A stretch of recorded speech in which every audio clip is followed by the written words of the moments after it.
Welcome to another Tabitha's Glass Emporium YouTube video. Today I wanted to do something with mica. I know on one of the Facebook groups you're doing mica this month, and this was my take on it, plus a little Valentine's idea. So the idea is to create these either sort of keychain, jewellery or little dish.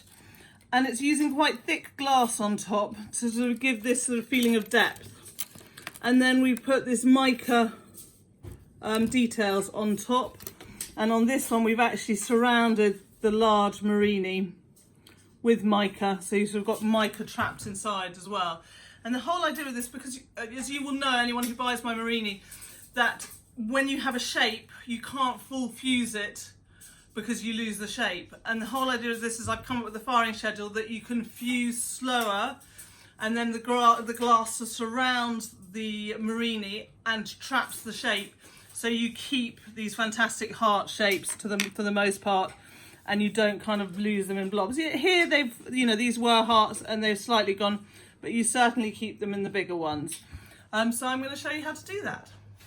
So the first thing you need to think about is the thickness of the glass you're going to use. As I said, we're doing a trinket dish and a jewellery, little piece of jewellery. I'm going to make the little piece of jewellery with 2 layers of 3mm, so you can see the difference between the trinket dish, which we're going to do 1 layer of 6mm.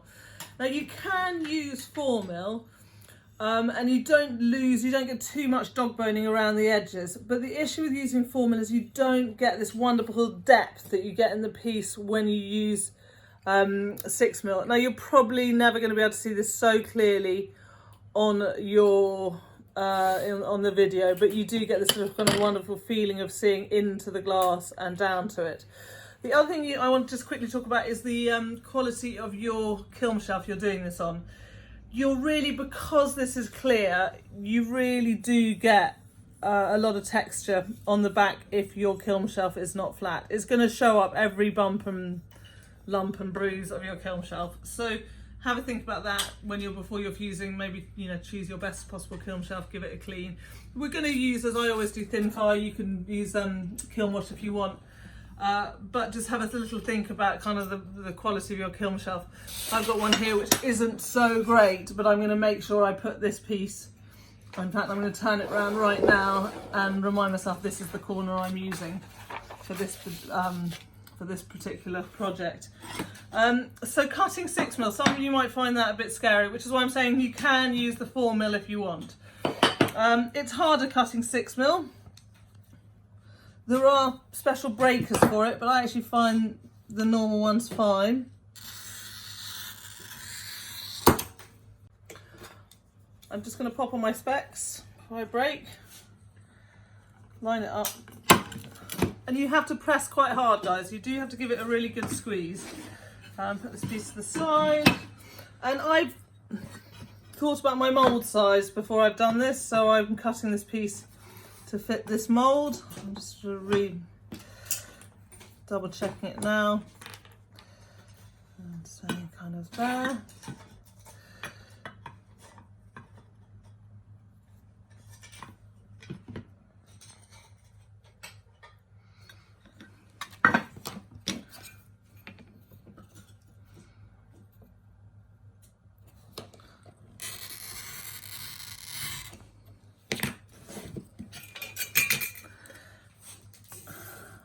Lining up.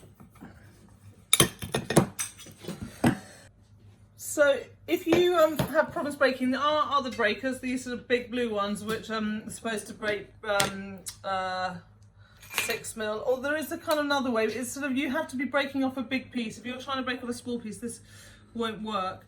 But I'll just do a little demo here.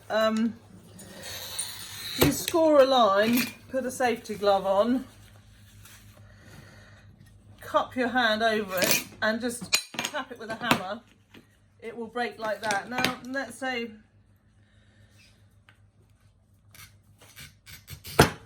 score a line, cut it like that, hit it with a hammer and it breaks. It's a really kind of good way of breaking. If you've got billet, you can break billet with this method.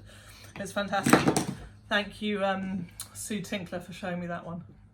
So as I said, I've got a piece of kiln shelf here with some paper on it, and I'm going to just put this down and draw around it so I know my sort of area I'm working with. Now I'm going to think about how to place my murrine down.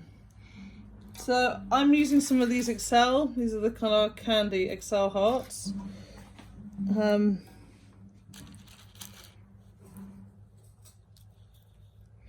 going to use many of them, just a few here and there.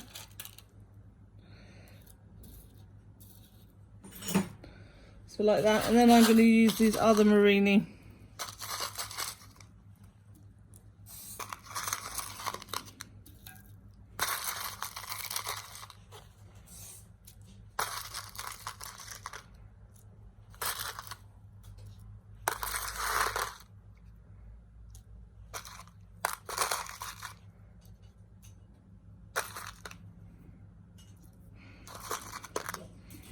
I want quite a few. I sort of texturally want quite a bit, so I think I'm just going to add some sort of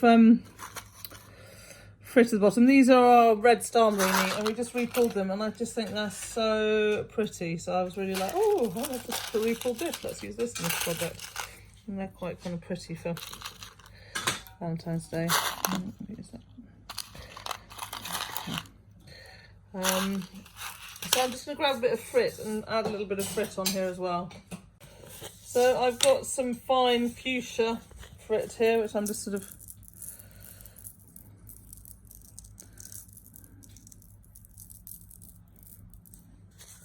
just a sprinkle. Not worrying too much about where it's going.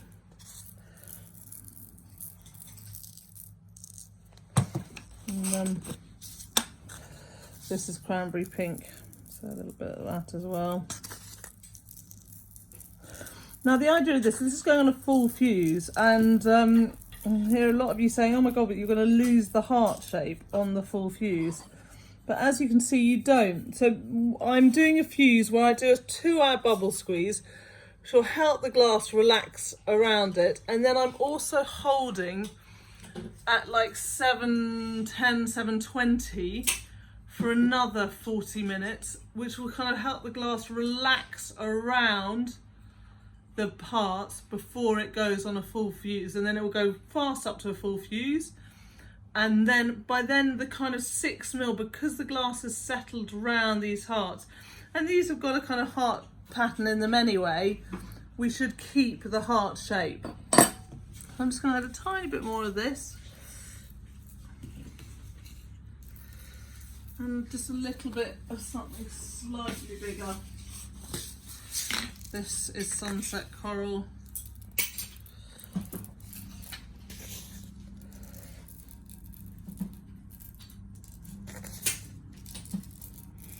And yeah, you can add as much or as little. You could leave it like this one that's got no frit at all on it, or you could put loads of frit on and then put the glass on top. We're going to, as I said, do the bubble squeeze to make sure the air gets pushed out and doesn't get trapped and cause any air bubbles.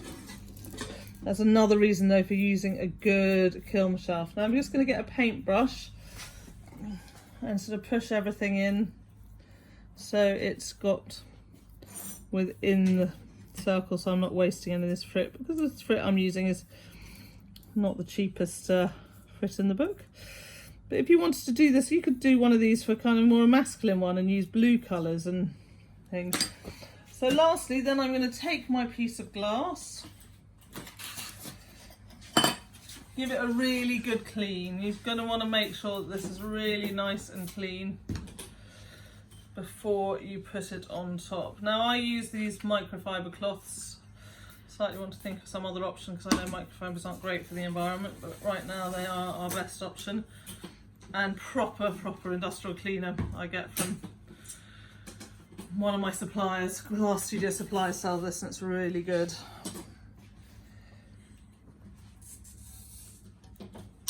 And so then I delicately place that on top and it goes in the kiln like that. So here's this out of the kiln. Now I want to add the mica. Now I've got these fantastic pens. I got them, they're called Perfect Pens. I got these ones at Warm Glass or Perfect Medium. I'm not sure you get these in America, probably AE or someone do them. but Warm Glass do them in England. There's basically, they come in a pack of 2 and you get one that's kind of a bullet and one that's a brush. So for this I'm going to use the bullet, and basically what you can do is you can draw around or make any kind of patterns you want. So I'm just going to draw around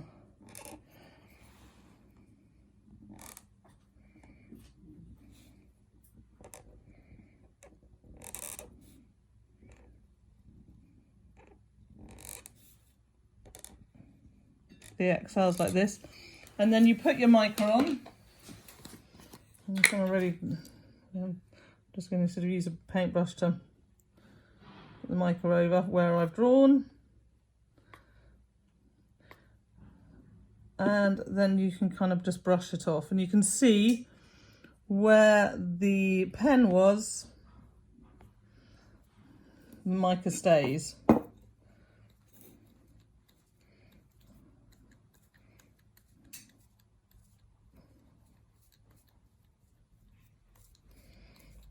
So the nice thing about this is the mica's on the top layer, and you've got this sort of 6mm of glass and then the murrine, so you get this sort of really cool 3D effect. Now I'm going to clean this up really well to make sure all the kind of mica's off except where I want it. It's going to take a little bit of time and patience just to get it really cleaned up nicely. And then when you sort of look at it at an angle, you're going to get this sort of 3D effect with the murrine and then the kind of glass underneath. So here it is out of the kiln. It's quite hard to see the 3D effect of the mica hearts on top, but it looks pretty cool. I think you could probably do your mica hearts a little bit neater than I've done mine. I was a little bit in a rush so I could get it on the video for you, but I also love the kind of 3D effect of all the murrine. I think they look really cool. So this is now going to, as you can see, recoated the slumping mould, and it's going to go in there. I'll check that it's all level, and then it will go in the kiln to be slumped. So now for the jewellery, we're doing this little kind of almost piece of casting using the fibre paper, because I just want to put a thin layer of frit at the bottom. Now the kind of layer of frit is to sort of just mean that you've got a backing, so if you're gluing a bale it's sort of covered up. You could do it without and drill and then just have the murrine kind of floating in them. What we're really trying to get in here is the depth. When you use the 6mm on top, and we're going to do this with 2 layers of 3mm, so for those of you who are kind of concerned about using 6mm, you can see that you can do this with 2 layers of 3mm and you only get kind of minimal bubbles trapped, is you really get this sort of feeling of depth in the pieces. And then what we want to do is we want to, rather than using the mica on top like we did in the dish piece, we're actually going to put the mica around the murrine and have them kind of embedded in the glass. For this I'm going to use the brush. Now I'm going to take my murrine in a pair of tweezers and then just go around all of the outside of the murrine with the kind of medium that's in the pen. So I'm sort of wetting, if you can imagine, the edge of the murrine with the pen, making sure I'm giving it a kind of good all over covering. And then I'm just going to make a little pile of mica. And as you can see, I'm sort of just rolling it through the mica.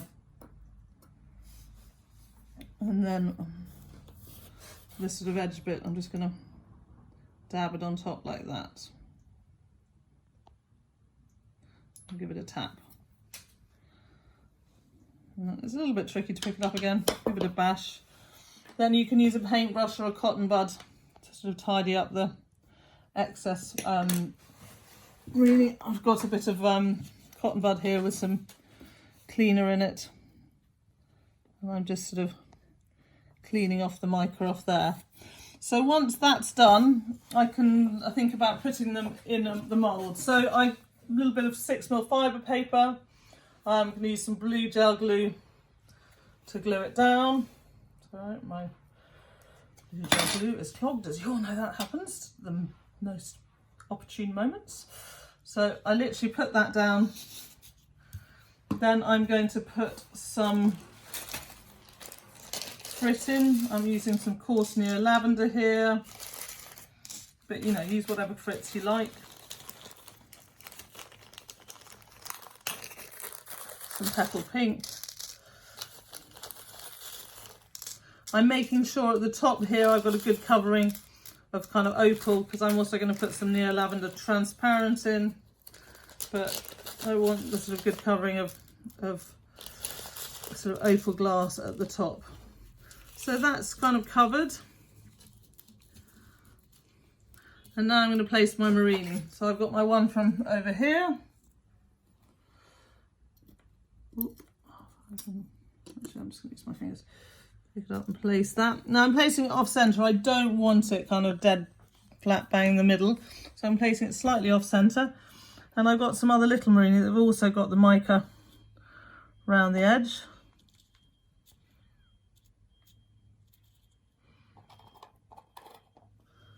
Putting them in. And then got one that's hollow. I'm sorry I'm doing this too quickly and not doing nearly a neat enough job, but I'm sure you guys can do a better job than me and make it look really pretty. So those are in like that, and once that's done you take 2 layers of 3mm glass and you just put them on top like that and put it in the kiln. And I'm going to be doing this firing. It's the slow firing where we heat it up, we do a long bubble squeeze to push the air out, and then holding it 710, 720 to let the glass relax around the murrine before it full fuses, to keep this wonderful heart shapes. So once the jewellery comes out of the kiln, you're going to need to work the edges. I've heard some people using boron on the fibre paper to stop it being too spiky, and then maybe you won't need to, but otherwise you will need to sort of just grind your edges, or use a hand grinder to grind off and get rid of any residue from the fibre paper on the edges. And after that it will need to just go back into the kiln to, you know, on a tack fuse fire polish, to kind of make these edges nice and shiny. So here they are all out of the kiln. I think they're looking great. You get this really amazing kind of fab 3D effect. It's quite hard to see on the video, but you've got a real feeling of depth all around here. And also they've kept their wonderful shape, the hearts have. The mica one I showed you, unfortunately I pulled it out of the kiln a little bit early and I've had a bit of thermal shock on it, so I'm going to refuse it at some point and see whether it I can rescue it. But I've made this necklace earlier. This was actually with powder at the bottom, a thin layer of powder, and then the murrine sitting on top, which is really pretty, and it really gives you a feeling of depth. And I didn't actually put any mica on this one, but the rest you can kind of see the mica highlights. And the pen is fantastic. It makes it really kind of easy to do this. I hope you've enjoyed this video, and if you have, please subscribe.